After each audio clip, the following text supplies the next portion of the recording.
Curso de Introdução à Pesquisa Científica, Módulo 2, Etapas da Pesquisa, Execução do Projeto. Então, meninas, quais as etapas de uma pesquisa científica? Vamos relembrar? Elaboração do projeto, execução do projeto e divulgação dos resultados. Neste vídeo, nós vamos trabalhar especificamente a execução dos projetos. E para começar, vamos relembrar o que é o cronograma. Ele ajuda o pesquisador a se organizar na realização da pesquisa, pois relaciona as etapas da pesquisa com os períodos que serão necessários para completá-las. Então, vamos para o cronograma. O que nós vamos fazer e quando vamos fazer. Temos aqui nesse slide, na primeira coluna, pesquisa bibliográfica, fundamentação teórica, coleta dos dados, análise e interpretação dos dados, relatório parcial e relatório final. Nós vamos esmiuçar um pouco mais a pesquisa bibliográfica e a fundamentação teórica. Sobre a pesquisa bibliográfica, temos duas ações: revisão da literatura disponível acerca do tema e a leitura de obras para a apropriação do referencial teórico e otimização do desenvolvimento da análise. Então, na revisão da literatura, nós temos dois momentos: uma pesquisa preliminar e a síntese da literatura. Na pesquisa preliminar, você deve partir do tema de pesquisa para identificar publicações diversas, livros, teses, dissertações, artigos, tudo que possa contribuir com a sua investigação. Existem bases de dados muito úteis, como o Google Acadêmico, o Google Scholar, o Cielo, bancos de teses de instituições de ensino superior, o portal de periódicos da CAPES, entre outros. Eu costumo sugerir aos meus orientandos que iniciem sua busca pelo portal da CAPES. Nessa busca inicial, leia as palavras-chave e os resumos das publicações para avaliar a adequação à sua pesquisa. Apenas identifique os trabalhos alinhados à sua temática nessa fase. Ok, encerramos essa pesquisa preliminar, fizemos essa identificação, essa localização desses trabalhos, desses livros, teses, dissertações e artigos que têm relação com o que você quer estudar. É hora então da síntese da literatura. Após a leitura dos estudos mais relevantes sobre o tema investigado, você poderá então iniciar a redação da revisão da literatura. Registre as informações que julgar relevantes. Faça fichamentos do resumo, das ideias mais importantes e das críticas que tiver sobre o texto. Esse material será fundamental para a construção de citações, sejam citações diretas ou paráfrases.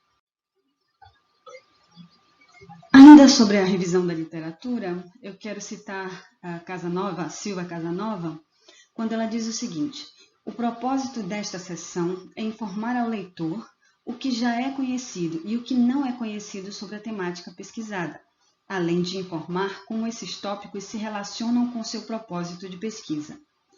Deve-se começar pelos estudos seminais, ou seja, os estudos clássicos, que deverão ser seguidos dos contemporâneos, inclusive os mais recentes, finalizando com a interpretação dos resultados desses estudos. Lembre-se, nesse caminho, de apontar concordâncias, o que já se sabe, discordâncias, o que ainda não está sendo discutido, e lacunas, o que ainda não foi abordado. Sua pesquisa pode se apoiar em qualquer um desses pontos, mas a mina de ouro são as discordâncias e as lacunas. Chegamos então na fundamentação teórica, que é a leitura de obras para a apropriação do referencial teórico e otimização do desenvolvimento da análise. Aqui são os instrumentos conceituais que vão nos ajudar a compreender, a explicar, a fazer perguntas a esse nosso objeto. Então, nós temos aí conceitos que são fundamentais para a execução do projeto. No nosso caso, nós procederemos inicialmente em direção à familiaridade com os conceitos enunciados por Muniz Sodré acerca das áreas semânticas da comunicação, buscando uma compreensão mais refinada do termo vinculação, utilizado pelo autor em sua obra Antropológica do Espelho. Vejam, é muito importante que nós nos apropriemos do conceito de comunicação, para que nós possamos localizar a nossa pesquisa nessa área de conhecimento e não em outra área. Não em ciências sociais, não em antropologia, embora nós possamos absorver determinados elementos dessas outras áreas, mas é importante que a gente defina que o nosso território é a comunicação.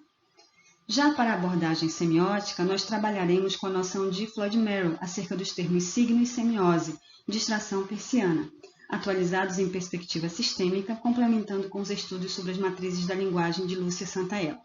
Rapidamente, a semiótica ela possui 3 correntes. Eu, por minha formação, trabalho com a corrente ligada ao filósofo Charles Sanders Peirce. Por isso que eu coloco aqui distração persiana, porque o quadro conceitual dele, a arquitetura filosófica do Peirce, que vai nos embasar para a compreensão do fenômeno que nós queremos estudar, ok? Continuando, então, sobre o que nós vamos fazer. A gente passa agora para a coleta dos dados e para a análise e interpretação dos dados. Na coleta dos dados.